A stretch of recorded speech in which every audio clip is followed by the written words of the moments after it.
So in this video, I'm going to talk about the relatively new Bilt Mastercard and offer up some practical tips so that you can make the most of it. This isn't meant to be a super deep dive into every single aspect of the card because there are a lot of videos and articles about that already. So I'm going to try to provide the most relevant information, in my opinion, along with, again, practical tips so that you can earn more points on the card so you can redeem those points and live out those travel dreams. So let's get into it. Also, for those of you who are new to the channel, I'm Ashley. Victor is my husband, and this channel is mostly a collection of our food and travel highlights, but this Bilt credit card is, I guess, tangentially related to travel, and I have been spending more time trying to figure out how we can optimize our spend on it. So thought I would share these tips in case it's helpful for anyone else. But without further ado, let's get into it. So in a nutshell, the standout aspect of the Bilt Mastercard is that it's a loyalty program that lets you earn points on rent. That's actually a really big deal because think about how much people spend on rent each year. Where I'm at, a 1-bedroom, 1-bath apartment can easily go for $3,000 a month. That's $36,000 of spend each year that you're currently not getting anything back for. Even if you assume a, let's say, 1% cash back rate that you're missing out on, that's $360 a year. And if you're redeeming for, say, business class flights, the effective return can easily be 7% or even higher. So this card gives you 1x back on rent up to $50,000 each calendar year without the transaction fee, so that's great. You get 2x points on travel, 3x points on dining, and 1x back on everything else. Bilt has an amazing list of transfer partners as well as a $0 annual fee. So I think this is a great addition to your card collection for anyone, assuming you're paying rent. Because it does let you earn on a significant amount of spend that you're currently not getting anything back for. Unless you have another card that lets you do this, in which case, please let me know so I can also look into it. I personally don't think that this card has any major deal breakers, but there are a couple of minor inconveniences that I think are important to call out. First one being there's no sign-on bonus. I feel like having sign-on bonuses these days is basically like table stakes, so I think that was a bit of a miss with this card. But given that this card allows you to earn points on rent, which no other card does today, and because it has no annual fee, that's something I'm willing to let slide. The other inconvenience is that you only get your points each statement period if you make at least 5 transactions. So it's just something you have to keep track of, and as long as you remember to hit that, you should be fine. I personally just charge like 50-cent balance reloads to my Amazon account at the beginning of each month so I can check it off and just get it out of the way. So that was a quick high-level overview of the card. Now let's talk about earning points.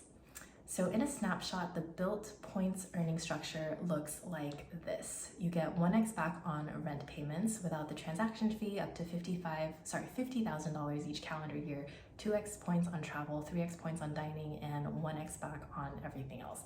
They also do this neat thing where on rent day, otherwise known as the first of every month, you can actually earn double points on everything besides rent. So your earning structure ends up looking like this: 4x back on travel, 6x back on dining, and 2x back on everything else.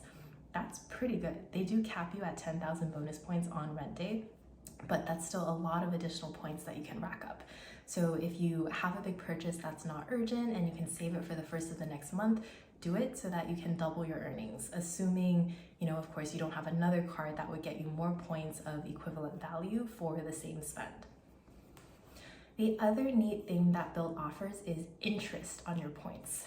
So if you reach silver status or above, that's something you can take advantage of. So when you first sign up for Bilt, everybody starts off in the blue status tier, which is up to 25,000 points.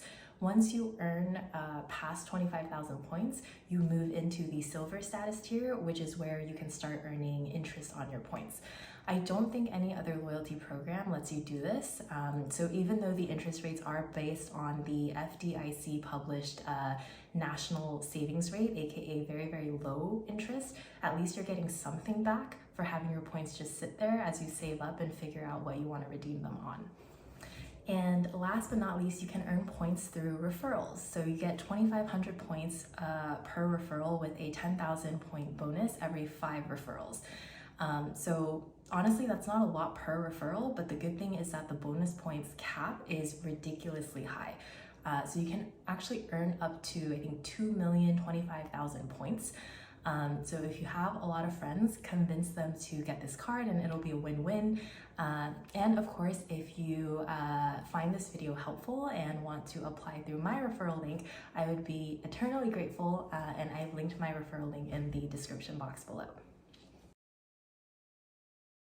So what can you use your points on? In my personal opinion, you get the most value out of your points by transferring them to airline partners versus redeeming them directly through Bilt. But that's mostly if you are redeeming for business or first class flights. So if that's not your thing, then the other ways you can spend your points through Bilt may be just as enticing. But on the topic of loyalty partners, Bilt has some pretty great ones on the list, all with a 1-to-1 transfer ratio. A lot of partners on this list are also transfer partners for American Express, membership rewards, and Chase Ultimate Rewards, so this gives you yet another card that you can accrue partner points on.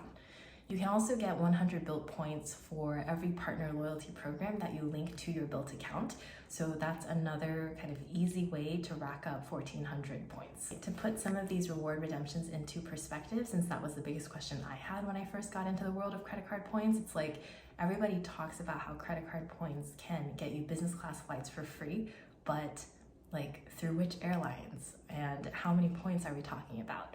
So as you would expect, it definitely varies, but I will say that it does take some effort to track down which airlines fly where, lining that up with where you're trying to go, and then figuring out what partner program would be the best to get your reward to get through.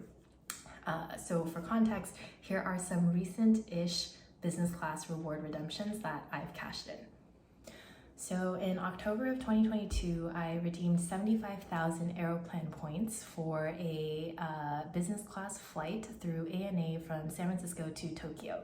The actual value of this flight was about $6,600, so the value that you're getting per point is about 8.8 cents. Now, you can also redeem your points through Bilt's own travel portal, so booking flights, hotels, stuff like that through Bilt directly.